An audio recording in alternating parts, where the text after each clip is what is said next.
விழாவையும் மாணவராக 25ஆம் தேதி கொண்டாட இருக்கின்றோம். அதன் முன்பாக நவநாளோடு அவரை பற்றிய சிறப்பு பண்புகளை அவர் கல்விக்கு வித்திட்டவர். அவராக பல இடங்களில் பல மாவட்டங்களில் நம் தமிழ்நாட்டிலேயே கல்வி உயர்ந்தியது. அப்படிப்பட்டவருடைய பண்பு நலன்கள் அவர்கள் என்னென்ன நமக்கு டீம் பண்ணியிருக்காரோ எல்லாத்தையும் பற்றி நம்மோடு பகிர்ந்து கொள்ள சிஸ்டர் ஜாய்ஸ் நேற்று நமக்கு அவரை பற்றி மிக அருமையாக நமக்கு சொன்னார்கள்.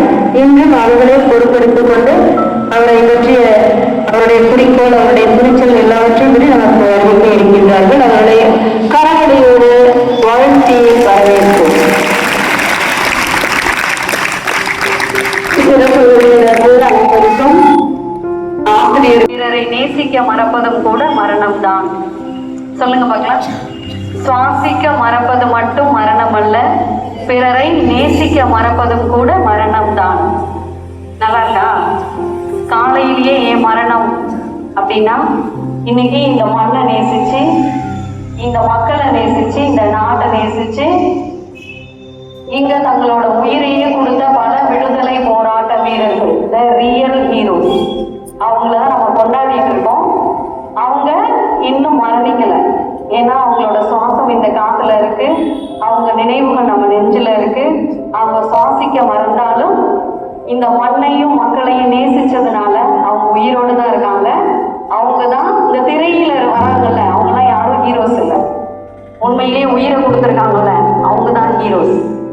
இப்போ த ரியல் ஹீரோ லூயிஸ் சவேனியன் துப்பி அப்படின்னு நான் உங்களுக்கு நிரூபிக்க போறேன்.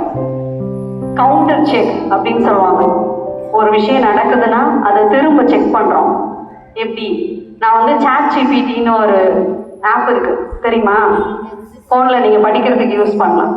அந்த ChatGPT கிட்ட நான் கேட்டேன், லூயிஸ் சவேனியன் துப்பி அடிகளாருக்கும் விடுதலை போராட்ட வீரர்களுக்கும் சம்பந்தம் இருக்கா? அவங்கள மேட்ச் பண்ணலாமா, பண்ணக்கூடாதா அப்படின்னா அது தாராளமா மேட்ச் பண்ணலாம் அப்படின்னு கொடுத்த அந்த கேரக்டர்ஸ் குணநலன்களை நான் எடுத்து நக்காங்க கையில கொடுத்துருக்கேன்.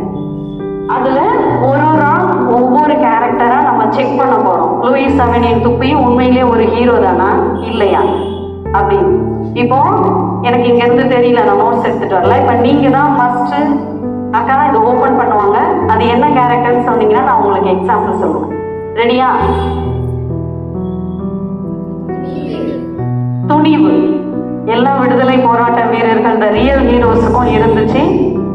லூயிஸ் சவேனியன் துப்பி அடிகளாருக்கு இருந்துச்சா அப்படின்னு நான் சொல்ல போறேன். ஒரு எக்ஸாம்பிள் சொல்லட்டா?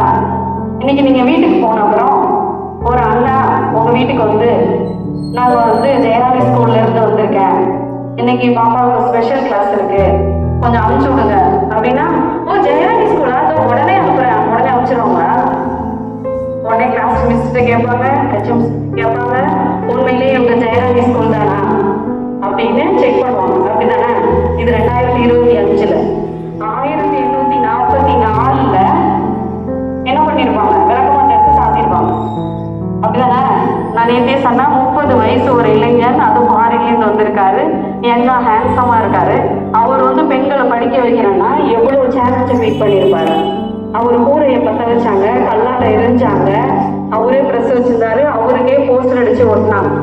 அவ்வளவு துணிச்சலோட சரி நம்மளை கொல்ல போறாங்க, நம்ம இதை விட்டுருவோம்னு அவர் விடல. துணிச்சலா அடுத்த நாள் எழுந்திருச்சு எப்படியாவது இந்த பெண்கள் கல்வி பெறணும்னு ஓடினார். அந்த துணிச்சல் ஓகேவா? நெக்ஸ்ட் நம்பிக்கை. விடுதலை போராட்ட வீரர்கள் எல்லாரும் நம்ம பகத்சிங், வஉசி, வீரபாண்டிய கட்டபொம்மன், வேலு நாச்சியார் எல்லாரும் உயிரை கொடுத்தாங்க. யாராவது சாகும்போது ஐயோ என்னோட குடும்பம், என் பிள்ளைங்க அப்படின்னு கத்தி செத்தாங்களா? இல்ல. அவங்க கண்ணுல ஒரு நம்பிக்கை, எப்படியாவது நீங்க இந்த நாடு விடியும், விடுதலை பெறும் அப்படின்ற ஒரு நம்பிக்கையோட தான் இறந்தாங்க. அதே மாதிரி லூயிஸ் சவேனியன் துப்பி அடிகளாரும் அவர் இருக்கும் போதே 10க்கும் மேற்பட்ட பல பள்ளிகளை திறந்தார். அந்த நம்பிக்கையோட தான் அவர் இறந்தார். அடுத்தது ஒற்றுமை. அவர் கையில சபை, சகோதரிகளோட சபை இருந்தது, பள்ளிக்கூடம் இருந்தது, அச்சு பிரஸ் இருந்தது, குருக்களோட தலைவரா இருந்தாரு, பாண்டிச்சேரியோட மறை மாவட்டங்களை வழி நடத்தினாரு. ஆனா எந்த ஈகோவும் இல்லை. சின்ன குழந்தைங்க முதல் பெரிய ஆயர்கள், அலுவலர்கள், அரசு பணியாளர்கள் எல்லாருக்கூடையும் ஒற்றுமையா இருந்ததுனால அவரோட எல்லா இடத்துலையும் பள்ளிகளையும் சகோதரிகளோட சபைகளையும் துவங்க முடிஞ்சது. அதனால அவர் ஒற்றுமையா எல்லாரோடையும் நல்லா இருந்தார். அவர் பாரினர், அவர் இந்த நாட்டுக்காரர் இல்லைன்ற எந்த வேற்றுமையும் அவர்கிட்ட இல்லை. நெக்ஸ்ட்,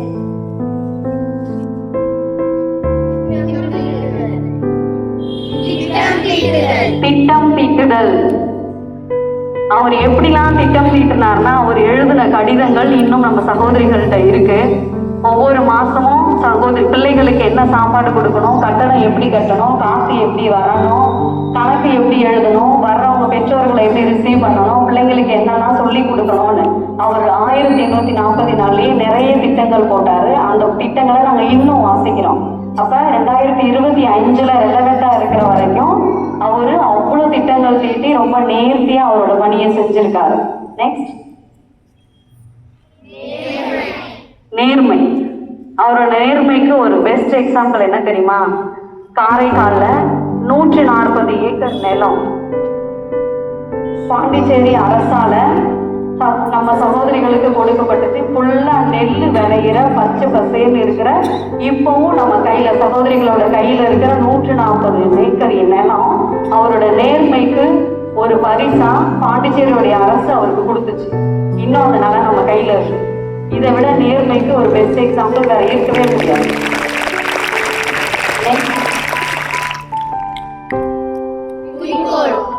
குறிக்கோள், ஒரே குறிக்கோள் என்னது அவருக்கு?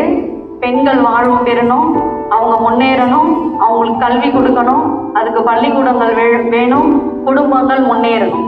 அந்த ஒரே குறிக்கோளுக்காக அவரு வீட்டுல இருந்து அவரோட பாகமா இருந்த சொத்தை வித்து அந்த காசு அங்க அனுப்ப சொல்லி இங்க பள்ளிக்கூடம் கட்டினாரு. அந்த குறிக்கோள் எவ்வளோ ஆழமா இருந்ததுன்னா, தன்னை பத்தியும் தன் குடும்பத்தை பத்தியும் நினைக்காம அந்த குறிக்கோள்களை நிறைவேற்றினாரு. தியாகம். இப்ப கூட சொன்னல, இங்க இருக்கிறவங்க யாருமே அவங்க அக்கா தங்கச்சியோ அண்ணன் தம்பியோ தெரிஞ்ச முகமோ பக்கத்து வீடோ எழுத்த வீடோ இல்லை, யாருக்காகவும் அவருக்கு எதுவுமே செஞ்சிருக்க வேணாம். ஆனா எல்லாத்தையும் விட்டுட்டு இங்க வந்து நமக்காக உழைச்சாரு, எல்லாத்தையும் தியாகம் பண்ணாரு.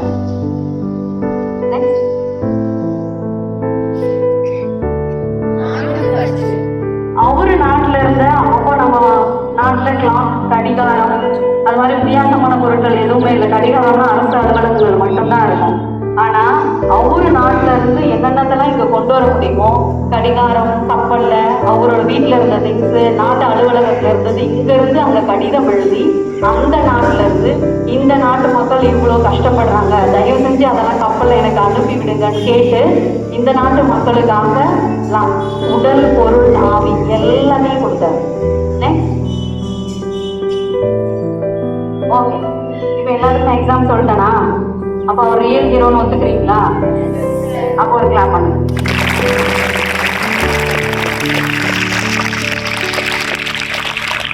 சுவாசிக்க மறப்பது மட்டும் மரணம் அல்ல, பிறரை நேசிக்க மறப்பதும் கூட மரணம் தான்.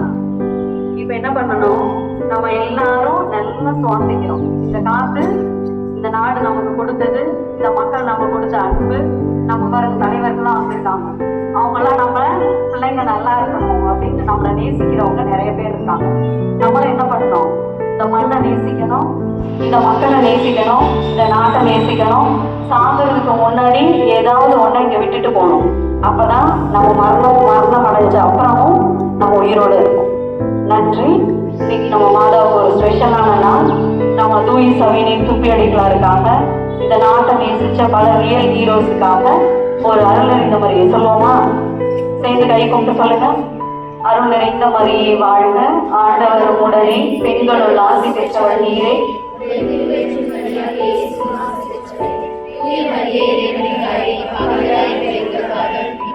இப்பொழுது